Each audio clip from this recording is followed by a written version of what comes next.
This podcast is part of the Sports Social Podcast Network. 1865, the Nottingham Forest Podcast, is proudly sponsored by The Terrace, the home of retro and fan culture sports merchandising. Check out their range of Forest merch by visiting theterracestore.com or visit them on social media. The 1865 Match Report. Hello there and welcome to the 1865 Match Report, and thank you for joining us. We are talking about Nottingham Forest recording a 2-0 victory at home against Bristol City. There were lots of chances and a very happy manager and fans at the end of it all.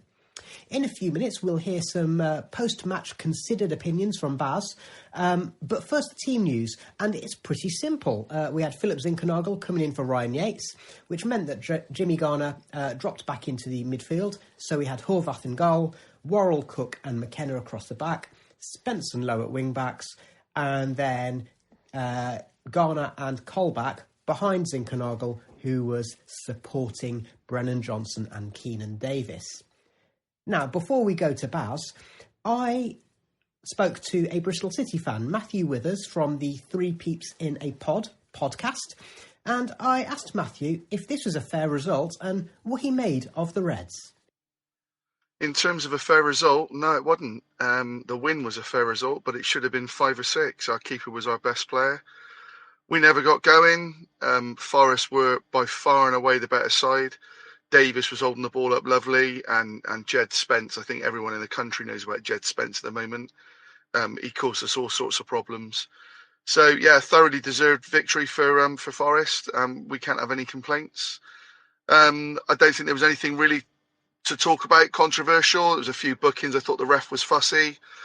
But in truth, I didn't think we got close enough to you for there to be anything controversial. So, no. As I say, I don't think there was anything really to sort of talk too much on that. And in terms of Forest chances, that's as good a performance as I've seen from a side this season. So I think if you can keep all your players fit, and if Spence is in that sort of mood, then I think you've got every chance, and best of luck for the season. Thank you to Matthew, first of all. And Baz, let's talk about the match, because I think it's fair to say that, as Matthew alluded to, Forest got off to a blistering start, didn't they? Yeah. As many incidents in the first 10 minutes of the game as there were in the rest of the game put together, I think. Started off with, obviously, this is the first time I've seen Horvath in goal since the Middlesbrough thing that he did. Mm-hmm. And right at the start of the game, Worrell sold him short with a back header, and Horvath looked incredibly nervous and fumbled at the ball. So do you think there was a bit of PTSD amongst the fans and the keeper? Yes, definitely. But we took it up the other end, fired the ball. I think it was Spence maybe fired the ball across the face of the goal. Mm-hmm. No one was there to get on the end of it. Spencer then had another shot from range. Zink had a shot. There was a point where Zink got the ball in the middle of the park. Jono escaped his markers, and we're going to probably talk about that later, but Jono escaped his markers, and there was this just inviting space for him to run into, and Zink just didn't see it and didn't make the pass.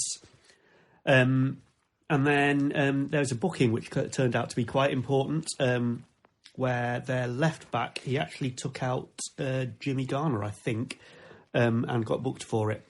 Yeah, so that early booking, I think, you mentioned about Forest really going for it, and what we've noticed in a few matches is that a lot of teams, Preston have done it, Cardiff did it recently, they've tried to stifle Forest by pressing high against us, but also trying to double up on Spence and Johnson.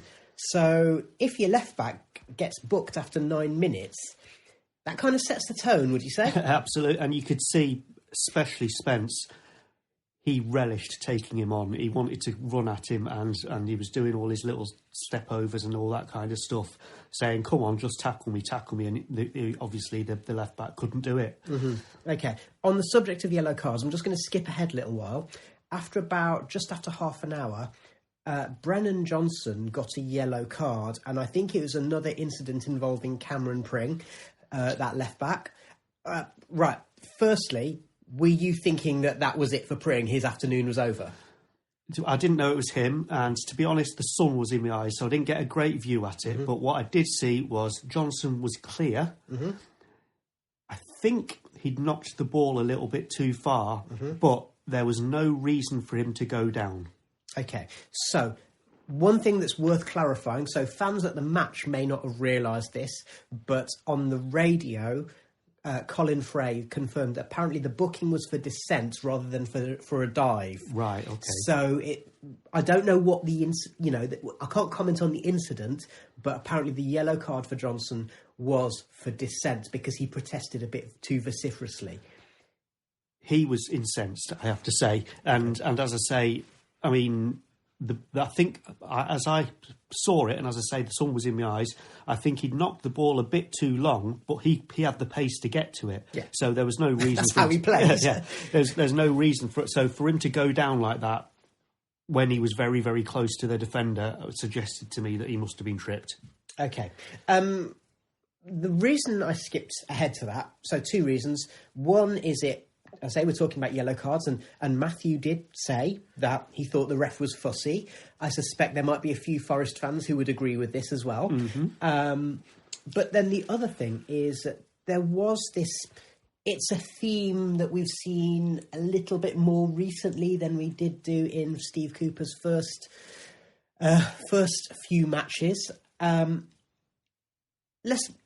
talk about it, because Forest had some big chances, and Dan Bentley, who I think is a very good championship goalkeeper and a very good shot stopper, he made, I think, at least 3 big saves up to that point where Johnson got booked. I think it was. So there's one from Davis. Well, talk us through some of those anyway. So yeah, I've tried to remember what they were. So yeah, so there was. Davis managed to do a pass to Jono when it looked easier for Davis to score, I have to say. And Jono hit it wide. But before that, yeah, there was Spencer hit it from range. Zink hit it quite early on. And Steve Cook tried one of his spectacular volleys. Was it Cook? Yeah. that makes it even better then. Every so often I do just remind myself that... I remember, I think Steve Cook, it might have been his first goal in the Premier League for Bournemouth, was an overhead kick in the last minute, I think. So he obviously fancies himself as a baller, doesn't he? But I would say, I mean, Bentley kept them in the game completely. There was, three nailed-on chances that took exceptional saves. If it had been Samba doing it, we would have been praising him to high heaven. Okay, so if you're a Bristol City fan, you're going to be really annoyed that before half-time, Spence linked up with Brennan Johnson, and then in the end, I think Bentley will be very annoyed because it looked... There may have been a deflection, but it looked quite soft. Talk us through the goal. So, so Spence picks the ball up in our half and then cuts inside because there's a bit of space in the middle of the park for some reason. And then, for whatever reason, it just opens up in front of him. Again, I think it was the left-back again was tracking him, but had to give up. And so Spence just keeps running. Jono peels off to the right-hand side. Spence spots him. Jono's like at least 25 yards out, though, when he receives the ball, runs in unchallenged because the left-back was out of position, on a diagonal towards the near post, and then just hammers it. And it slides in to Bentley's left-hand side between him and the near post. And to be fair, you'd normally expect a keeper to have saved it. It sort of like slipped in behind him. It was like he was too slow to react. So, for people who weren't at the match, let's try and find a point of comparison. So that Dwayne Holmes goal that Huddersfield scored at the City ground, was it similar to that, where you kind of... It's a good shot, but you'd expect the keeper to save it? Yeah, you'd definitely expect the keeper to save it. Okie doke. So, we get to half-time. And one of the things that I thought was quite curious, not curious, but maybe told us something, is that Bristol City made a substitution and they had a formation change, but the sacrificial lamb was Cameron Pring, the young left-back, on a booking. Yep. And, I mean, so right from the start, like you said before about teams trying to stifle us, Bristol City didn't really do that. So right from the start, we were playing this really, really high-tempo, short passing game. But when they did manage to get possession off us, they were doing the same thing back. It was very, very fast, short passing, very exciting to watch, and also quite ragged in times because Championship players don't have the best first touch in the world. But in the second half, after their formation change, it killed the game dead. So they did it to improve themselves defensively and to stifle us. But it also took them all their offensive threat out of the game, pretty much. Which, bearing in mind that they've got players like Andy Vyman and Chris Martin, who are very good attacking players at Championship level, that seems a bit curious, doesn't it? But, I mean, neither Vyman nor Martin really made that much impression, especially in the second half. I mean, I can't really remember Bristol City making much in the entire game. I don't think Horvath had a real save to make. But yeah, the second half, the tempo of it was much lower, and they'd obviously decided if they don't do something about Spence and Johnson, then they're going to lose 6-0. So they basically, rather than, they had the choice of twist or stick. Yeah. If we twist and keep going, then yes, we might be able to do some exciting attacking play, and maybe we'll get a goal. But actually, there's also a chance we're going to get hammered. So they kind of close the door. It's like the option is 6-1 or 1-0. Okay. And you mentioned about Horvath. Just a quick note that he was sent out to do the post-match interview with the radio, and understandably, he sounded pretty pleased with himself. Yeah. There was a bit in the first half where, so they noticed, like, as I said, right at the start, I think Worrell's still injured, by the way. He's not recovered from his broken ribs, because there was a couple of times where he was just squatting on the floor, like he was a bit out of breath. And a lot of his passes went short. And then right at the start, this header that he did back to Horvath went short. And Horvath was nervous, and the Bristol City players noticed that, and so they started trying to press him. And so every time we passed the ball back to him, you could see Horvath hesitating before kicking. And obviously Samba, we're used to Samba. Samba's brilliant at distribution. Horvath isn't. Horvath's very good. Seems to be very good at commanding his area and shot stopping, but distribution isn't his thing. There was one point where the City forward, Semenyo. Yes, he tries to press Horvath on the ball. Horvath does a little trick and takes the ball and takes it past him. And you could see this, like, he's like beaming that he'd managed to do it. Well, and then the second Bristol City player comes up to him and he almost loses it and just manages to clear it. Yeah, and of course, it just shows, doesn't it? It's a dangerous game to play. That's one of the things that's changed in modern football, is that your keeper has to have ability with his feet, but essentially they are the last line, aren't they? So as Horvath discovered to his cost in his previous run out, you get it wrong and that's it. Now, we talked about that change that Bristol City made at half-time. I mean, it has to be said, it didn't take long before Forest more or less put the game to bed, and step forward one of your favourite players, Mr. Scott McKenna. Well, actually, so even better than that, I turned to the bloke next to me. I'd heard him say to his mate that Max Lowe was having a terrible game, and I turned to him and said, I don't think Max Lowe's recovered from injury, because if you look at him, he's just not run all game. And he goes, you know what, you're right.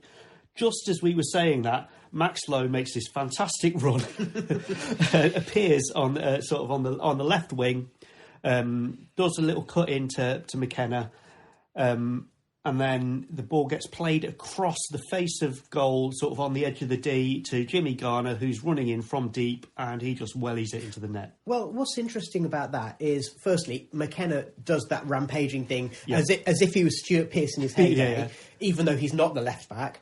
And then secondly, he had that interchange with Lowe. But when the ball went across the box, it was actually Lowe who looked up and realised he couldn't get a shot, especially on his right foot. So he poked it across so that Garner could do that. And actually, when you look at it from behind the goal, Garner actually passed it into the net. So you say he wellied it, but it was actually quite precise. He knew what he wanted to do with it.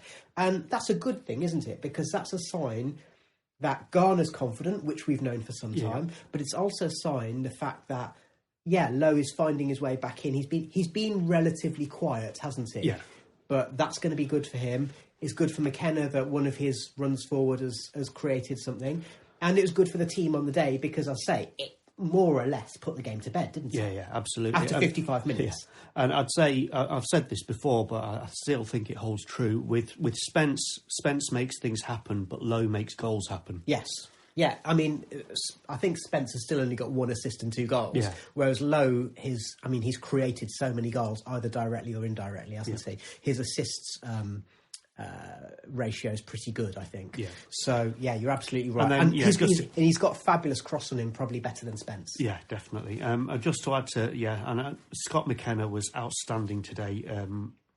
If it hadn't been for probably Jed Spence and Jimmy Garner, he would have been man of the match for me because... Okay. And Jedmond was the one who got the official man of the match, wasn't he? Yeah. Okay. So, let's just cut to the chase. Was this pretty comfortable afterwards? Was there only one team who was going to win it? I think from the first few minutes, there was only one team that was going to win it. Let's put it another way then. Should Forest have, as Matthew mentioned, basically scored 5 or 6? I mean, let's talk about Keenan Davis. He's still a real handful, isn't he? But I think, not for the first time recently, he'll be disappointed not to have had a goal today. Yeah, his play was outstanding. He spent most of the game with his back to goal, receiving the ball, holding off 2 defenders and then playing someone else into the game. Proper number 9 stuff. Yeah, proper number 9. And it was really, really good. But as I said, there was at one point where he had a shot on, and I don't know if it's confidence or what, but he gave it to Jono, and Jono hit it wide when he should have shot. A proper number 9 would have shot there. Yeah, and of course, bearing in mind that, Davis had that little run of getting 3 goals in however many matches, and I think if this match had come straight after that, he would have shot, wouldn't he? Yes, Yeah, okay. Again, just... not for the first time, and especially thinking about the end of the Preston match. Now, for those of you who listen to our Preston match report with Stephen and Tom, they asked a question about Jed Spence creating that late chance, the run, the cross into the corridor of uncertainty. And I think today there are a few moments like that, weren't there? From Spence and so on. At least 2 that I've got written down. One where Jimmy Garner puts it across the goal and there's no one running in. Yeah, and you mentioned the Spence one in the first half as well. And we discussed, haven't we, that we haven't missed Lewis Grabban as much as we thought. But those are Lewis Grabban chances, aren't they? That's where you'd have a Lewis Grabban just tapping them in. Yeah, and it's one of those that his skill is knowing where to be, the right place at the right time, and Davis doesn't have that same skill. Mm-hmm. Okay. Davis was replaced. He was the first sub off, as usually happens. Sam Surridge came on. Second chance you've had to see him as a sub. What did you think? Today, I thought he didn't look capable at this level. He looked out of his depth. Mm-hmm. And I don't know if that's a lack of sharpness or fitness, because he hasn't really played much, has he? But he looked like a League One player at this level. And I was thinking back to... when we had a chat with Ben from the YYY Files podcast, and he said that Surridge started really well at Stoke because he knew he was signed to be the number 9 and he got an early goal on his debut and so on and so forth. Do you reckon it's a confidence and you reckon we'll see a different Surridge and maybe he'll be the man to be in, on the 6-yard line when the ball's placed into there? Possibly. If he gets a goal? I think if he gets a goal, yeah. I mean, again, I think he definitely needs a goal. I think probably he needs to start as well. I don't think I don't think his situation is whatever it is. He didn't look up to it today, and maybe coming on with 10 minutes or 15 minutes to go or whatever doesn't help with that. Okay, let's just think about the other subs. So the other subs that were made were on 82 minutes. Ryan Yates came on for Zinkernagel, which presumably saw Jimmy Garner just move it a little bit further forward. And but Jimmy Garner was taken off 5 minutes later anyway. Before that, yeah. So there was a point. Zink was sort of playing that sort of number 10 role behind the front 2 in the centre of the park, and he was often getting crowded out of it. And there was one point where he's not an unphysical player, but he got out-muscled quite a bit. And the bloke next to me was saying he's having a terrible game. I thought he had an okay game. Mm-hmm. But there was one point, just before he got taken off, where he got shoved over, and then the player ran past him and I think caught him with his boot in the head. And Zink was just lying on the floor, rolling around, and then the play carried on, and then the referee noticed him lying on the floor afterwards. And the bloke behind me then shouted, "Get up, you great big Dutch twat," to which everyone went, "He's Danish." Yeah. I was going to say, if you need to get your facts right, don't you? Which made us all laugh. And then Yates comes on, and what really, really pleased me about Yates coming on, apart from obviously he give us all the Ryan Yates stuff that we've come to know and love, but the old Brian Rice song got resurrected by the Bridgeford. Yeah. So we made that change, and I say Jimmy Garner came off 5 minutes later, so he didn't really get a chance to play as the number 10, and Cafu came on. One thing that I did notice was that all of those players did get a very warm reception, Davis, Zinkernagel and Garner, when they were brought off. Is that just a sign of the fact that the match went well, or is that also a reflection on their individual contributions, or a bit of both? I think Davis and Garner, both of them... as I say, the bloke next to me wasn't impressed with Zink, but I think he had a decent game, whereas Davis and Garner both had outstanding games. Garner probably a little bit more than Davis, but everyone could see the important hold-up play that Davis was doing, and both of them were incredibly appreciated and both got big standing ovations as they came off. And presumably, as far as you can tell, we know that Steve Cooper's not made unnecessary substitutions in the past, and of course he took a few belters for not making more subs or making earlier subs as well against Preston. But presumably this was about protecting that starting 11. Yeah. The match was in the bag. Yeah. You can protect the players. Okay, so thank you very much, Baz. One thing that I will just reflect upon is the league table. As we noticed against in the week, if you fail to pick up points, someone else will pick up those points around you. So it means that Forest it feels like we've lost ground a little bit. But the match coming up on Friday against Sheffield United, that's now a bit of a 6-pointer. So there are still things, there's still a lot going on, a lot to play for. We're going to be recording our monthly podcast, discussion podcast, this weekend, and that will be in your feed early in the week. And we will be discussing the league table. We will be discussing what Forest prospects are. So stick with us. And in the meantime, thanks to Baz, and thanks to Matthew, and thanks to you, listener.